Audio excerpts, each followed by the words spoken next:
Hello everyone, I am सुगम। Welcome back. तो कैसे हो आप सब? आई होप आप सब अच्छे होंगे।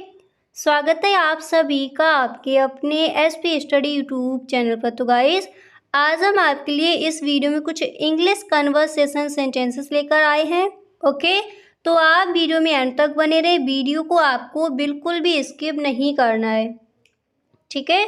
तो यहाँ पर जो आपका फर्स्ट सेंटेंस है तो वो मैंने यहाँ पर लिया है। जैसे आपको ये कहना हो, लीसा क्या आप मेरे साथ पुस्तकालय जाना चाहती हैं? लीसा, अब यहाँ पर ये लीसा किसी का नेम दिया गया है, ठीक है। आपको जिससे भी बोलना हो इस तरह से तो उनका नेम यहाँ पर आप ऐड कर सकती हो। अब जैसे आपको कहना है क्या आप मेरे साथ पुस्तकालय जाना चाहती हैं, यहाँ पर पुस्तकालय दिया गया है।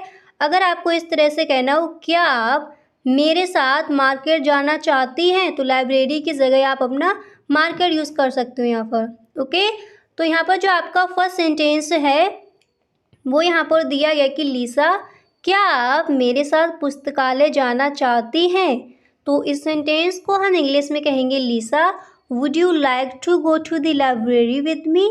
लीसा would you like to go to the library with me?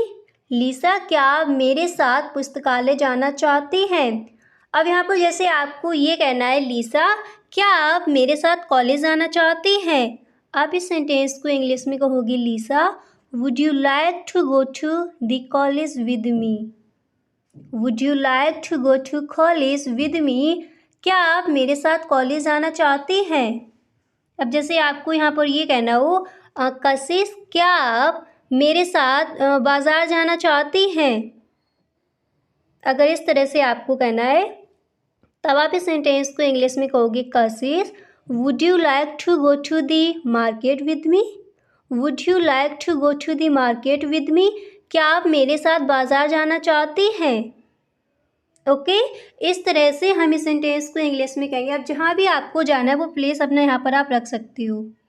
Clear? अब इसके बाद अगला सेंटेंस है आपका, जैसे आपको कहना है, ठीक है क्या आपको लगता है कि हम पहले जाकर अखबार खरीद सकते हैं? ठीक है, क्या आपको लगता है कि हम पहले जाकर अखबार खरीद सकते हैं? तब आप इस सेंटेंस को इंग्लिश में कहोगे, ओके।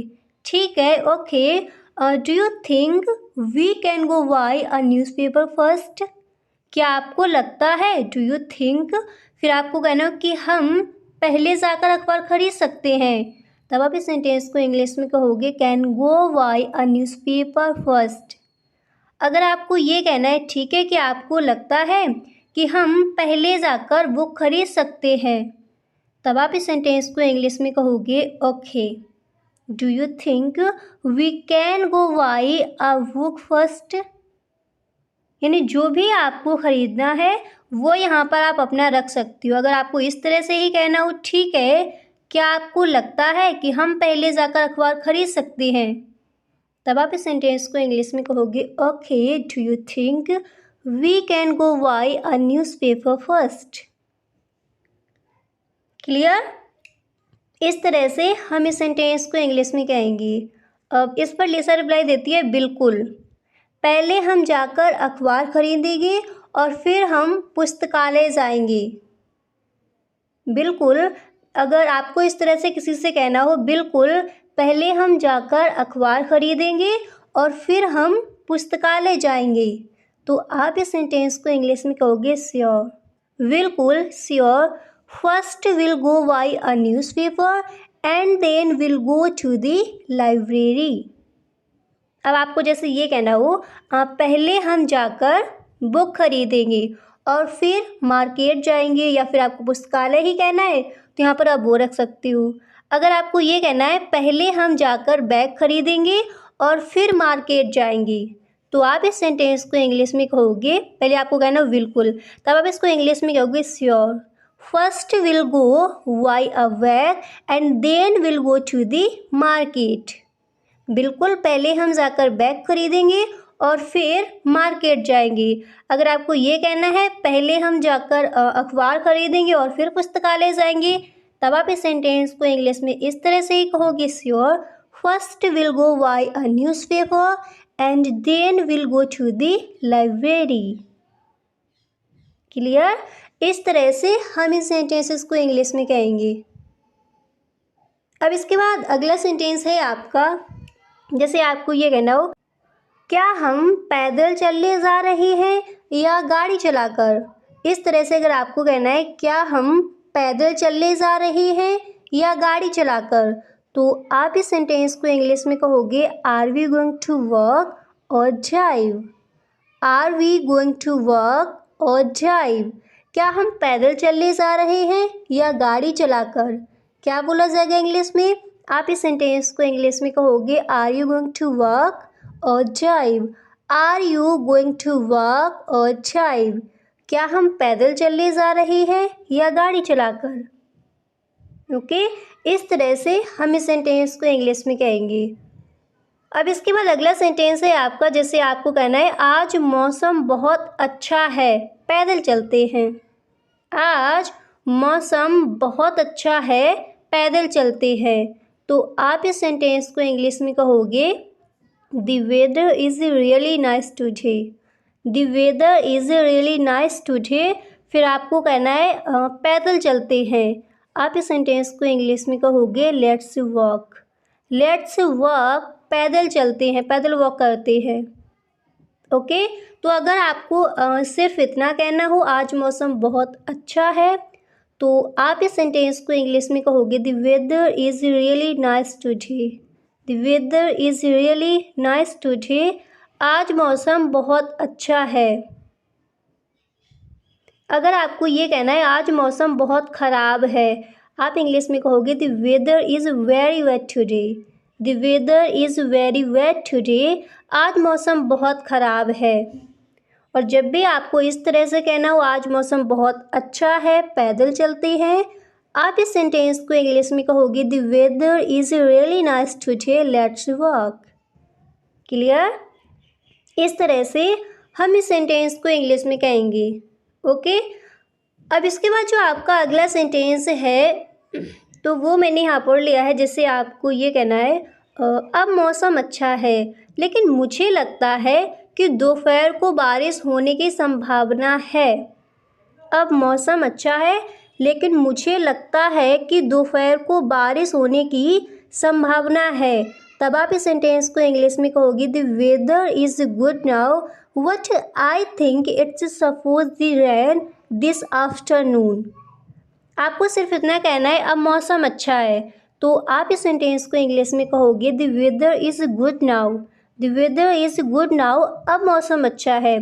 फिर आपको ये कहना हो लेकिन मुझे लगता है, तो आप इसको इंग्लिश में कहोगे व्हाट आई थिंक इट्स।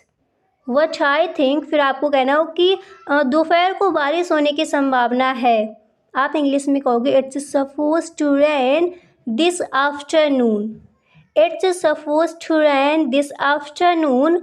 मुझे कि दोपहर को बारिश होने की संभावना है। सिर्फ इतना कहना हो लेकिन मुझे लगता है, तब आप इसको इंग्लिश में कहोगे what I think. What I think. अब पूरा सेंटेंस देखते हैं। तो जब भी इस तरह से कहना हो अब मौसम अच्छा है लेकिन मुझे लगता है कि दोपहर को बारिश होने की संभावना है, आप इस सेंटेंस को इंग्लिश में कहोगे the weather is good now what I think it's suppose to rain this afternoon. Okay, इस तरह से हम इस सेंटेंस को इंग्लिश में कहेंगे। अच्छे से याद कर लिया। अब यहाँ पर ये आफ्टरनून दिया गया है दोपहर को। आपको सुबह को बोलना है तो यहाँ पर आप मॉर्निंग रख सकती हो। आपको शाम को बोलना है तो यहाँ पर आप अपना इवनिंग रख सकती हो। क्लियर। इस तरह से टाइम के अकॉर्डिंग आप यहाँ पर अपना रख सकती हो। इसके बाद अगला सेंटेंस है आपका, जैसे आपको ये कहना हो ठीक है फिर छाता लेते हैं, क्या आपका भाई हमारे साथ आ रहा है। इस तरह से अगर आपको कहना हो ठीक है और फिर छाता लेते हैं, क्या आपका भाई हमारे साथ आ रहा है, तो आप इस सेंटेंस को इंग्लिश में कहोगे ऑलराइट। ठीक है, alright.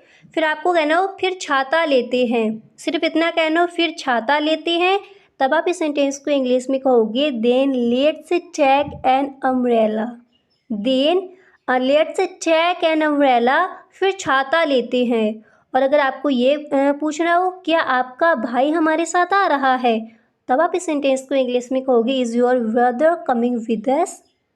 Is your brother coming with अस। क्या आपका भाई हमारे साथ आ रहा है। अगर आपको ये कहना हो आपका भाई मेरे साथ आ रहा है, आप इसको इंग्लिश में कहोगे your brother coming with me. Clear? इस तरह से हम इस सेंटेंस को इंग्लिश में कहेंगे। एक बार पूरा सेंटेंस देखते हैं।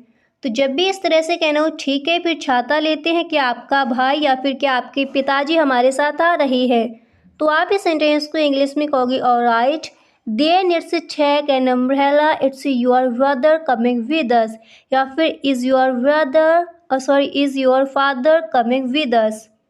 क्लियर? इस तरह से हम इस सेंटेंस को इंग्लिश में कहेंगे। ओके, अब इसके बाद अगला सेंटेंस है आपका, जिसे आपको ये कहना है नहीं वह अभी सो रहा है। अब यहाँ पर ब्रदर दिया गया है, फिर आपको इस तरह से रिप्लाई देना हो नहीं वह अभी सो रहा है। क्या कहोगे इंग्लिश में? तो आप इस सेंटेंस को इंग्लिश में कहोगे no he is still sleeping, या फिर ही इज़ स्टिल स्लीपिंग। नहीं वह अभी सो रहा है। हम इस सेंटेंस को इंग्लिश में कहेंगे no he is still sleeping, या फिर he is still sleeping. Clear? इस तरह से हम इस सेंटेंस को इंग्लिश में कहेंगे। गाइस, हर सेंटेंस को आप मेरे साथ बोलते चलिए, और जब तक ये वीडियो एंड हो आपको और जितने भी सेंटेंसेस यहाँ पर बताए थे सारे सेंटेंस आपको यहीं पर याद कर लेनी है। ओके, तो जब भी आपको कहना हो नहीं वह अभी भी सो रहा है, आप इस सेंटेंस को इंग्लिश में कहोगे no he is still sleeping. Clear? अगर आपको कहना है अभी भी, तब आप यहाँ पर कहोगे स्टिल। अगर आपको सिर्फ इतना कहना है वह सो रहा है, तब आप इस सेंटेंस को इंग्लिश में कहोगे ही इज़ स्लीपिंग, या फिर ही इज़ स्लीपिंग। अगर ये कहना हो वह अभी भी सो रहा है, तब आप इसको इंग्लिश में कहोगे ही इज़ स्टिल स्लीपिंग। क्लियर? इस तरह से हम इस सेंटेंस को इंग्लिश में कहेंगे। अच्छे से याद हो गया? अगला सेंटेंस देखते हैं। अब इसके बाद अगला सेंटेंस है आपका, जिसे आपको ये कहना है बाप रे अब सुबह के 10 बजे हो चुकी है। बाप रे, इस तरह से हम कहते हैं अब सुबह के 10 बज चुके हैं, या फिर अब सुबह के 10 बजे हो चुकी है, वह कल रात देर तक जगा होगा। बाप रे अब सुबह के 10 बजे हो चुकी है, वह कल रात देर तक जगा होगा।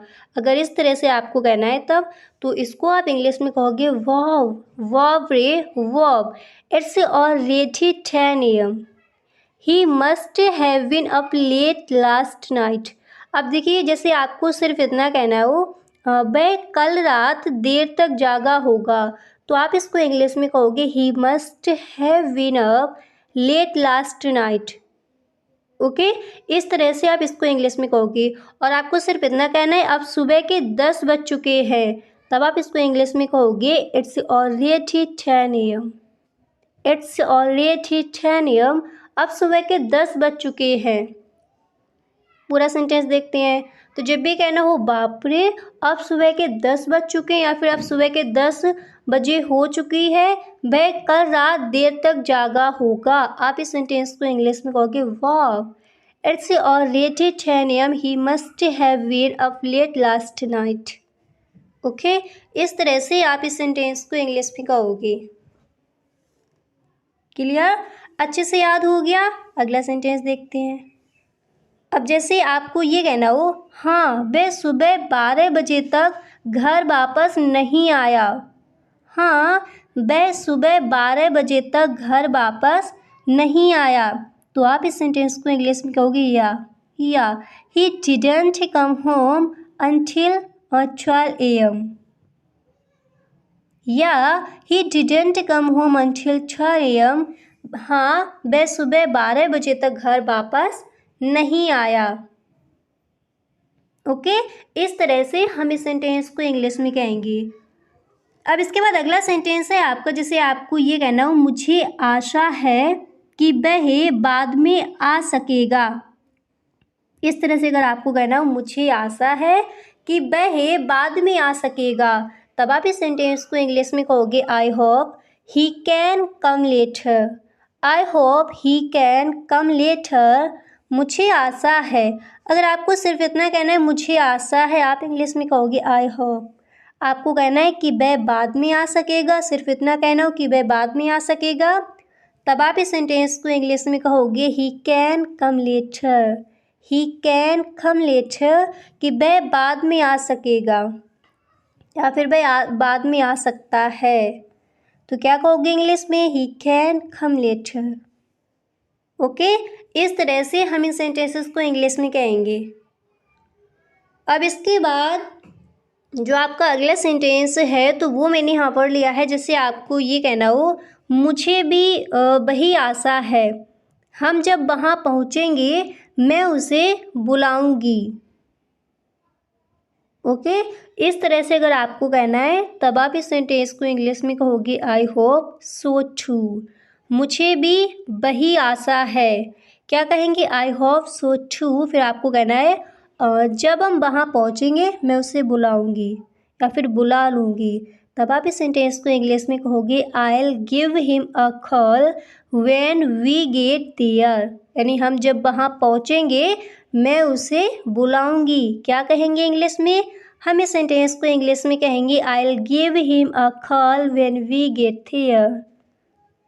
पूरा सेंटेंस देखते हैं। तो आप इस सेंटेंस को इंग्लिश में कहोगे I hope so too, I will give him a call when we get there. मुझे भी वही आशा है और हम जब वहाँ पहुँचेंगे मैं उसे बुलाऊंगी। क्लियर? इस तरह से हम इस सेंटेंस को इंग्लिश में कहेंगे। अब इसके बाद अगला सेंटेंस है आपका, जिससे आपको ये कहना हो यहाँ से हम पुस्तकालय कैसे जाएंगे। यहाँ से हम पुस्तकालय कैसे जाएंगे।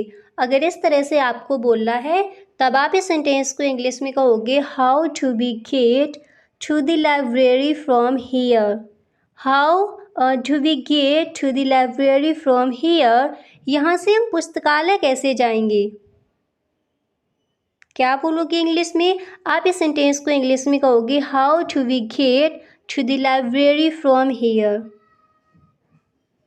क्लियर? इस तरह से हम इस सेंटेंस को इंग्लिश में कहेंगे। अब इसके बाद अगला सेंटेंस है आपका, जिससे आपको ये कहना हो वह इस सड़क से सीधे और नीचे दाएं तरफ पर है। संग्रहालय के बगल में लगभग 10 मिनट लगता है। अगर इस तरह से आपको कहना है तब आप इस सेंटेंस को इंग्लिश में कहोगे it's straight down this road on the left next to the museum it takes about 10 minutes. Clear?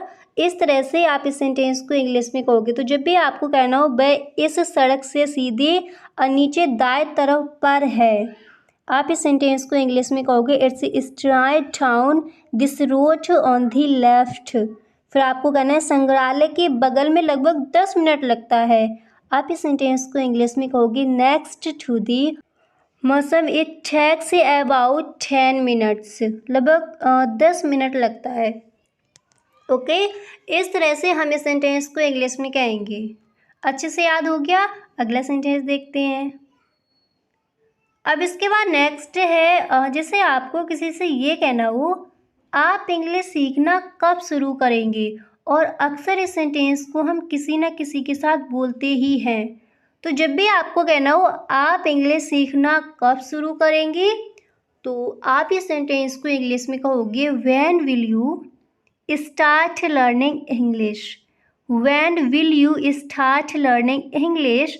आप इंग्लिश सीखना कब शुरू करेंगे। क्या बोला जाएगा इंग्लिश में? हम इस सेंटेंस को इंग्लिश में कहेंगे when will you start learning English. When will you start learning English. आप इंग्लिश सीखना कब शुरू करेंगी। ओके, इस तरह से हम इस सेंटेंस को इंग्लिश में कहेंगे। अब इसके बाद अगला सेंटेंस है आपका, जैसे आपको ये कहना हो आप कब आएंगे। अक्सर इस सेंटेंस को हम बोलते हैं। तो जब भी आपको कहना हो आप कब आएंगे, तो आप इस सेंटेंस को इंग्लिश में कहोगे when will you come. When will you कम। आप कब आएंगे। क्या बोला जाएगा इंग्लिश में? When will you come. When will you कम। आप इंग्लिश सीखना कब शुरू करेंगे। When will you start learning English. Clear? इस तरह से हम इन सेंटेंसेस को इंग्लिश में कहेंगे। इसके बाद अगला सेंटेंस है आपका, जिसे आपको ये कहना हो आप मुझसे मिलने कब आएंगे। देखिए, अगर आपको सिर्फ इतना कहना है आप कब आएंगे, तब आप इस सेंटेंस को इंग्लिश में कहोगे व्हेन विल यू कम। अगर आपको ये कहना है आप मुझसे मिलने कब आएंगे, तब आप इस सेंटेंस को इंग्लिश में कहोगे when will you come to see me. When will you come to see me, आप मुझसे मिलने कब आएंगे। क्लियर? इस तरह से हम इस सेंटेंस को इंग्लिश में कहेंगे। अब इसी तरह नेक्स्ट है आपका, जिसे आपको ये कहना हो आप कब उठते हैं। आप कब उठते हैं, तो हम इस सेंटेंस को इंग्लिश में कहेंगे when do you get up. When do you get up, आप कब उठते हैं। क्या बोला जाएगा इंग्लिश में, आप इस सेंटेंस को इंग्लिश में कहोगे when do you get up. अब इसके बाद अगला सेंटेंस है आपका, जिसे आपको ये कहना हो आप अपने पिता से कब मिले, या फिर आप अपनी माता जी से कब मिले, या फिर आप अपने ब्रदर से कब मिले, आप अपनी सिस्टर से कब मिले। तो जिससे भी आपको कहना हो उनको यहाँ पर आप रख सकते हो। अगर आपको ये कहना है आप अपने पिता से कब मिले, तो हम इस सेंटेंस को इंग्लिश में कहेंगे when did you meet your father. When did you meet your father, आप अपने पिता से कब मिले। आप अपनी माता जी से कब मिले, when did you meet your mother. आप अपनी सिस्टर से कब मिले, when did you meet your sister. आप अपने ब्रदर से कब मिले, when did you meet your brother. आपको कहना है आप अपने दोस्त से कब मिले, आप इस सेंटेंस को इंग्लिश में कहोगे when did you meet your friend. Okay, इस तरह से हम इस सेंटेंस को इंग्लिश में कहेंगे।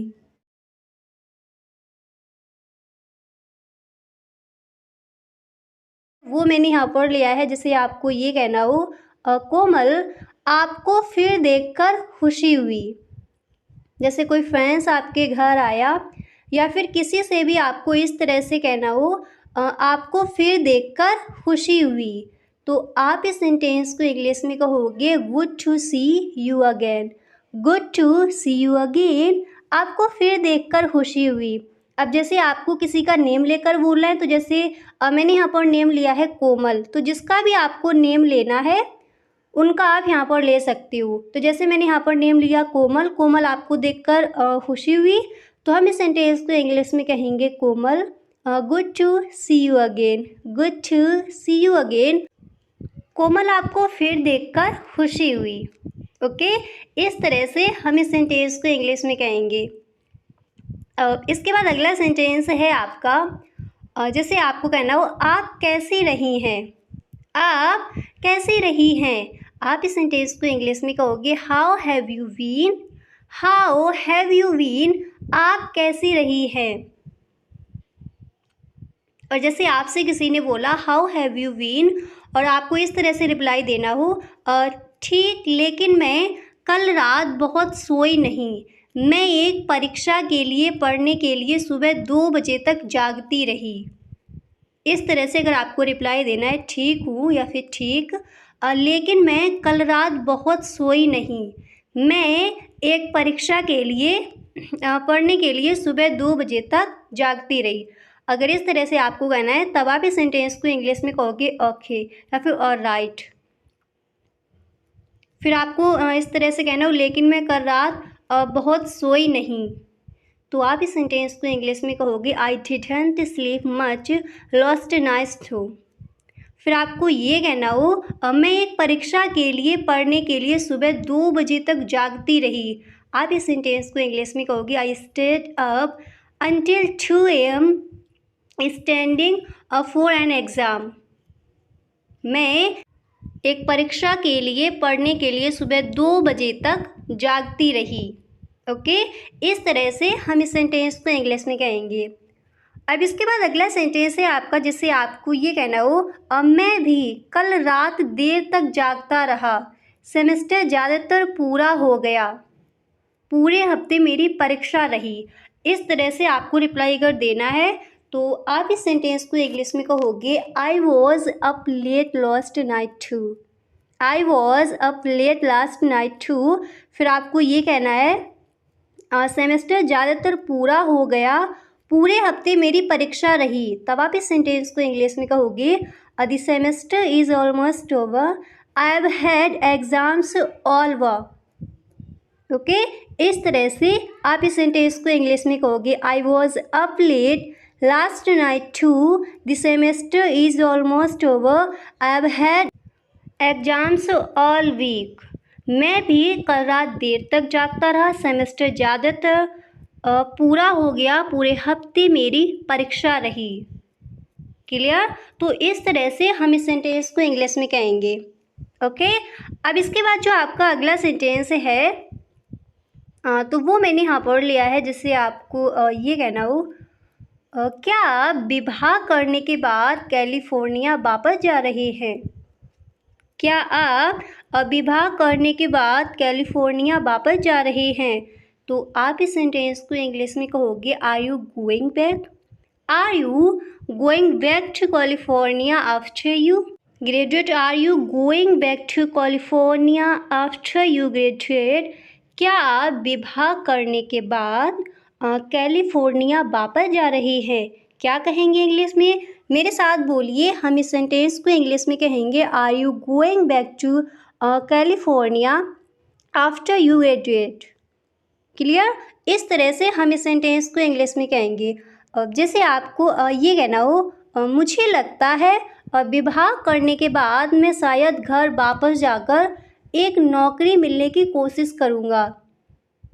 इस तरह से अगर आपको कहना है तब आप इस सेंटेंस को इंग्लिश में कहोगे I thinks so after I graduate I prefer go back home and try to get a job.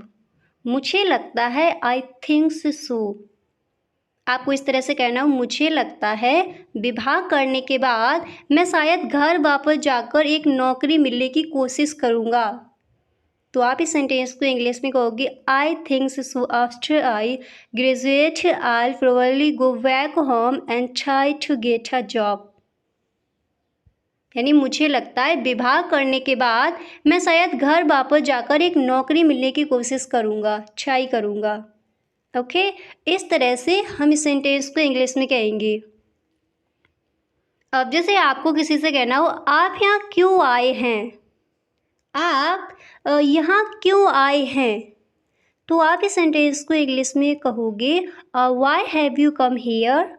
Y have you come here? आप यहाँ क्यों आए हैं? क्या बोला जाएगा इंग्लिश में? आप इस सेंटेंस को इंग्लिश में कहोगे why have you come here. और जैसे आपको ये कहना हो आप यहाँ क्या कर रहे हैं? अगर आपको कहना है आप यहाँ क्यों आए हैं तब आप इंग्लिश में कहोगे why have you come here. आपको कहना है आप यहाँ क्या कर रही हैं, तो मैंने कई बार आपको बताया है, तब हम इस सेंटेंस को इंग्लिश में कहेंगे why are you here. Okay, इस तरह से। अब इसके बाद अगला सेंटेंस है आपका, जिसे आपको ये कहना है आप मुझ पर टकटकी क्यों लगाए? आप मुझ पर टकटकी क्यों लगाए? तब हम इस सेंटेंस को इंग्लिश में कहेंगे why do you star at me? Why do you star at me? आप मुझ पर टकटकी क्यों लगाए? ओके, इस तरह से हम इस सेंटेंस को इंग्लिश में कहेंगे। अब इसके बाद अगला सेंटेंस है आपका, और जैसे आपको ये कहना हो आप मुझे नीचे क्यों गिरा रहे हैं? आप मुझे नीचे क्यों गिरा रहे? इस सेंटेंस को अक्सर हम अपने फ्रेंड्स के साथ बोलते हैं। तो जब भी आपको इस तरह से किसी से कहना हो आप मुझे नीचे क्यों गिरा रही हैं, आप इस सेंटेंस को इंग्लिश में कहोगे why do you cut me short? Why do you cut me short? आप मुझे नीचे क्यों गिरा रहे हैं? क्या बोला जाएगा इंग्लिश में? आप इस सेंटेंस को इंग्लिश में कहोगे why do you cut me short? Why do you cut me short? आप मुझे नीचे क्यों गिरा रहे हैं? अब इसके बाद अगला सेंटेंस है आपका, जिससे आपको ये कहना हो आपने अभी तक काम शुरू क्यों नहीं किया? अब इस सेंटेंस को मैंने आपको कई बार बताया है और इसको हम इंग्लिश में क्या कहते हैं? तो जब भी आपको इस तरह से बोला हो आपने अभी तक काम शुरू क्यों नहीं किया, तो आप इस सेंटेंस को इंग्लिश में कहोगे why have you not begun the work at? Why have you not begun the work at? आपने अभी तक काम शुरू क्यों नहीं किया। क्लियर। इस तरह से हम इस सेंटेंस को इंग्लिश में कहेंगे। अब इसी तरह नेक्स्ट है आपका, जिसे आपको ये कहना हो, आप गुस्सा क्यों हो रहे हैं। आप गुस्सा क्यों हो रहे हैं। तब हम इस सेंटेंस को इंग्लिश में कहेंगे why are you losing temper. Why are you losing temper. आप गुस्सा क्यों हो रहे हैं। क्या बोला जाएगा इंग्लिश में, why are you losing temper. Okay, इस तरह से हम इस सेंटेंस को इंग्लिश में कहेंगे। अब इसके बाद अगला सेंटेंस है आपका, जिसे आपको ये कहना हो, आपने मुझे क्यों नहीं उठाया। अक्सर इस सेंटेंस को हम बोलते ही हैं, जैसे घरों में अक्सर इस सेंटेंस को बोलते हैं। तो जब भी आपको किसी से कहना हो आपने मुझे क्यों नहीं उठाया, तो आप इस सेंटेंस को इंग्लिश में कहोगे why did not you wake me. Why did not you, या फिर आप इस तरह से बोल सकते हो why did not you wake up, या फिर why did not you wake me up. आपने मुझे क्यों नहीं उठाया। क्लियर। इस तरह से हम इस सेंटेंस को इंग्लिश में कहेंगे। अगला सेंटेंस देखते हैं। अब इसके बाद जो आपका नेक्स्ट है तो वो मैंने यहाँ पर लिया है, जिसे आपको ये कहना हो, बहन जी क्या आपको टैक्सी चाहिए। बहन जी क्या आपको, इस तरह से हम कहते हैं नमस्ते बहन जी क्या आपको टैक्सी चाहिए। तो जब भी आपको इस तरह से बोला हो तो आप इस सेंटेंस को इंग्लिश में कहोगे hello miss do you need a taxi. Hello miss do you need a taxi. बहन जी क्या आपको टैक्सी चाहिए। क्लियर। इस तरह से हम इस सेंटेंस को इंग्लिश में कहेंगे। अब जैसे आपसे किसी ने बोला hello miss do you need a taxi, और आपको रिप्लाई में कहना है हाँ, तो इसको आप इंग्लिश में कहोगे यस। यस हाँ। क्लियर। इस तरह से। अब इसके बाद अगला सेंटेंस है आपका, जैसे आपको बोला हो क्या आपका कुछ सामान है। क्या आपका कुछ सामान है, तो आप इस सेंटेंस को इंग्लिश में कहोगे do you have any luggage. Do you have any luggage. क्या आपका कुछ सामान है, कुछ लगेज है। क्या बोला जाएगा इंग्लिश में, do you have any luggage. क्या आपका कुछ सामान है। और जब भी कहना हो नमस्ते बहन जी आपको टैक्सी चाहिए, आप इंग्लिश में कहोगे hello miss do you need a taxi. Do you need a taxi. बहन जी क्या आपको टैक्सी चाहिए। अब इसके बाद अगला सेंटेंस है आपका, जैसे आपको ये कहना हो बस ये दो बक्से। जैसे आपसे किसी ने बोला do you have any luggage, आपको इस तरह से रिप्लाई देना हो बस ये दो बक्से, तो इसको आप इंग्लिश में कहोगे जस्ट दिस टू सूटकेसेस। इस तरह से भी, या फिर बॉक्स बोल सकते हो आप यहाँ पर। तो जब भी आपको कहना हो बस ये दो बक्से, आप इंग्लिश में कहोगे just this two suitcases. Okay, इस तरह से इसको आप इंग्लिश में कहोगे। अब इसके बाद अगला सेंटेंस है आपका, जिसे आपको ये कहना है ठीक है मैं आपके लिए इनको पीछे लगा देता हूँ। ठीक है मैं आपके लिए इनको पीछे लगा देता हूँ, तो आप इस सेंटेंस को इंग्लिश में कहोगे okay I will put them in the bag for you. इस तरह से इसको आप इंग्लिश में बोल सकते हो okay I will put them in the bag for you. ठीक है मैं आपके लिए इनको पीछे लगा देता हूँ। क्या कहेंगे इंग्लिश में, हम इस सेंटेंस को इंग्लिश में कहेंगे okay I will put them in the bag for you. अब इसके बाद अगला सेंटेंस है आपका, जिसे आपको ये कहना हो आप कहाँ जा रही हैं। आप कहाँ जा रही हैं, तो क्या कहेंगे इंग्लिश में, हम इस सेंटेंस को इंग्लिश में कहेंगे where are you going. Where are you going, आप कहाँ जा रही हैं। और कई बार मैंने आपको बताया है इस सेंटेंस को हम इंग्लिश में क्या कहते हैं। तो जब भी कहना हो आप कहाँ जा रही हैं, आप इस सेंटेंस को इंग्लिश में कहोगे वेयर आर यू गोइंग। ठीक है मैं आपके लिए इनको पीछे लगा देता हूँ, आप इस सेंटेंस को इंग्लिश में कहोगे okay I will put them in the bag for you. आपको कहना है क्या आपका कुछ सामान है, आप इस सेंटेंस को इंग्लिश में कहोगे do you have any luggage. Clear. इस तरह से हम इन सेंटेंसेस को इंग्लिश में कहेंगे। और अगर आपको ये कहना हो क्या आपको टैक्सी चाहिए? क्या आपको टैक्सी चाहिए?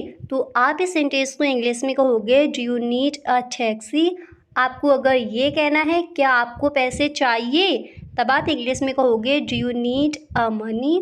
क्या आपको बैग चाहिए? Do you need a bag. इस तरह से हम इस सेंटेंस को इंग्लिश में कहेंगे। ओके, तो गाइस आज के लिए बस इतना ही, मिलते हैं नेक्स्ट वीडियो में। आई होप आपको वीडियो पसंद आया होगा। गाइस अगर आपको वीडियो अच्छा लगा है तो आप इस वीडियो को एक लाइक ज़रूर कर दी। ओके, और यदि आप चैनल पर पहली बार आए हो तो चैनल को सब्सक्राइब कर लेना और बेल आइकन को भी प्रेस कर देना, ताकि वीडियो की जो भी नोटिफिकेशन हो वो सबसे पहले आपके पास पहुँचे। वीडियो पसंद आया करे तो एक बार सभी दोस्तों में वीडियो को शेयर ज़रूर किया करें। Okay, thank you so much.